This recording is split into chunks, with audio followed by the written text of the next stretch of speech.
shopping with my wife.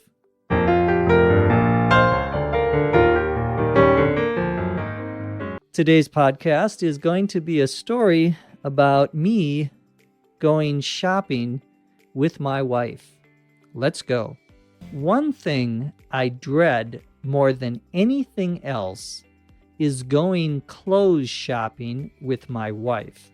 It's not that I don't like helping her buy new clothes.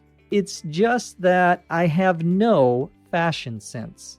My wife always asks me, "What do you think of this one?" And I always answer with something like, "That's nice," or "That looks good on you." That usually satisfies her. But sometimes I get harder questions. Which one looks better? This one or the other one? It's a hard question to answer because whichever one I pick, she will follow up with the question I dread the most. Why? The truth is, I don't know why. I don't know if it's because of the color, the cut, the hemline, or the fit. I might have an idea, but I can't put it into words. One question I do know the answer to, though, is, do I look fat in this? The answer to that question is always no. In this podcast, you are going with me as we shop for clothes with my wife. I begin the story by saying that one thing I dread more than anything else is going clothes shopping. To dread, D-R-E-A-D, is when you are not looking forward to something, when you really dislike something, you don't want to do something, but you probably have to do it. For example, I dread going to work on Monday morning. Means I really don't want to go to work, but I know I have to in this case. Well, I dread more than anything else going clothes shopping, going out to buy clothing with my wife. It's not that I don't like helping her buy new clothes. It's just that I have no fashion sense. Couple of things about those sentences. It's not that, it's just that construction, that use of those expressions is very common in English. It's not that means this, what I'm going to say is not true. It's just that now I'm going to say something that is true. So, for example, in the story, I say, it's not that I don't like helping her buy clothes. That means I do like helping her buy clothes. That isn't the problem, however. The problem is, and then I say, it's just that I have no fashion sense. It's just that is followed by the real reason or the real problem. So someone may say to you in a different situation, it's not that Minnesota is very cold in the winter. It's just that I prefer to spend my time in Hawaii. So you are saying, well, the problem with Minnesota isn't the cold. The problem is that I prefer to go to Hawaii. That's a similar use of that construction. It's not that, it's just that. Well, in this case, the problem is that I have no fashion sense. Fashion, F-A-S-H-I-O-N, and sense, S-E-N-S-E. Well, fashion means the way or the kind of clothing that people wear. We say something is in fashion. That means it's popular. Many people are dressing that way. A fashion sense is a consciousness, an ability to know what looks good and what doesn't look good. So someone with a fashion sense can say, oh, that color is a good color to wear with this other color. But someone like me with no fashion sense could put on green and purple and think, oh, that looks okay. So I have no fashion sense. And that's what we mean by fashion sense. Someone who knows the knowledge of knowing which clothes to wear. My wife always asks me, what do you think of this one? And I always answer, that's nice, meaning, yeah, that's okay. Or that looks good on you.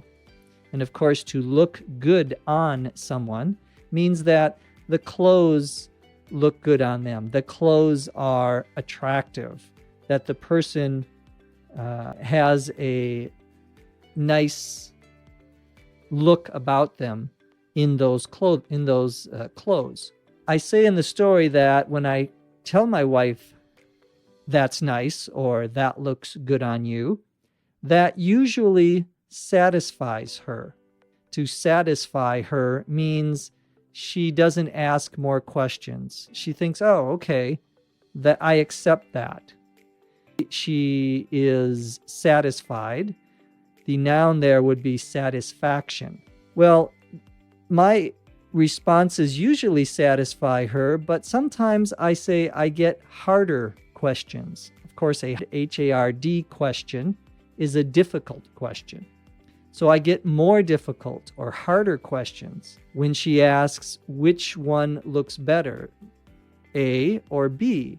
And I say that's a hard question because whichever one I pick, meaning whichever dress in this case I select, A or B, whichever one, could be either one.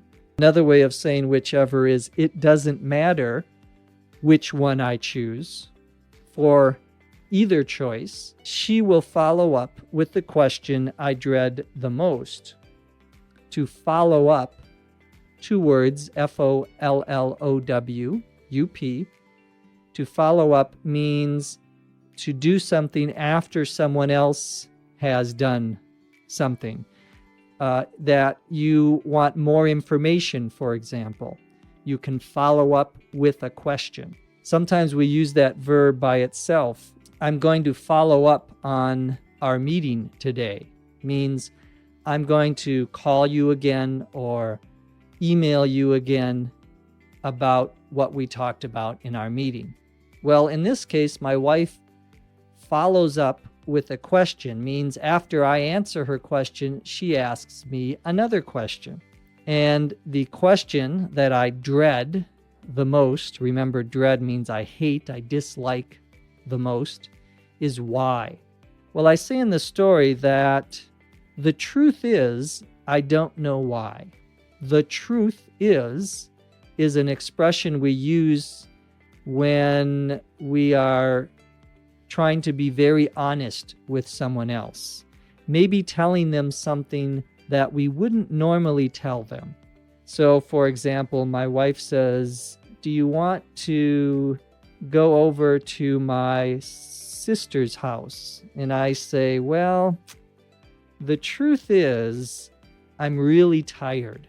I'm telling her something I may not say otherwise. Or I could say, the truth is, I don't like your sister's dog, or whatever the reason is. In this case, the real reason I can't answer my wife's question is I don't know the answer. I don't know why I like something. I say that it could be because of the color of the dress, for example, the cut, C-U-T, of the dress. The cut is how it is formed, what shape it is. That would be the cut of a piece of clothing. When you buy jeans, for example, blue jeans, you can get them in cut, B-O-O-T, a boot cut. Boot, of course, is a kind of shoe, and a boot cut means that the pants fit very straight on your leg. They're cut very straight. You could also get a wide cut or a loose cut. Whatever kind of cut it is, it's the shape of the clothing. The hemline Hemline, all one word, is the bottom of the dress. In this case, it's where the dress ends. That would be the hemline. So when people talk about dresses and skirts that women wear, they may talk about how the hemline has been going up, meaning the skirts have been getting shorter. The hemline is the bottom where the skirt or where the dress ends. I say that I don't know if it's because of the cut, the hemline, or the fit, F-I-T. The fit means how well something looks on you. If it's tight, is it too loose? Is it too tight? These are all ways of talking about the fit. If it's just perfect, we say that's a perfect fit. It's not too tight, not too loose. Well, I end my story by saying that there is one question that I always know the answer to, and it is always the same answer. If my wife says, "Do I look fat in this?" Meaning, does this piece of clothing make me look like I am fat? The answer to that, and if you are a man, you know the answer to this question, it is always no. Doesn't matter what the dress is, it's always no. If you don't know the answer to that question, then you're probably not married or don't have a girlfriend. Now let's listen to the story, this time at a native rate of speech. One thing I dread more than anything else is going clothes shopping with my wife. It's not that I don't like helping her buy new clothes. It's just that I have no fashion sense. My wife always asks me, "What do you think of this one?" And I always answer with something like, "That's nice," or "That looks good on you." That usually satisfies her, but sometimes I get harder questions like, "Which one looks better, this one or the other one?" It's a hard question to answer because whichever one I pick, she will follow up with the question I dread the most. Why? The truth is, I don't know why. I don't know if it's because of the color, the cut, the hemline, or the fit. I might have an idea, but I can't put it into words. One question I do know the answer to, though, is, do I look fat in this? The answer to that question is always no.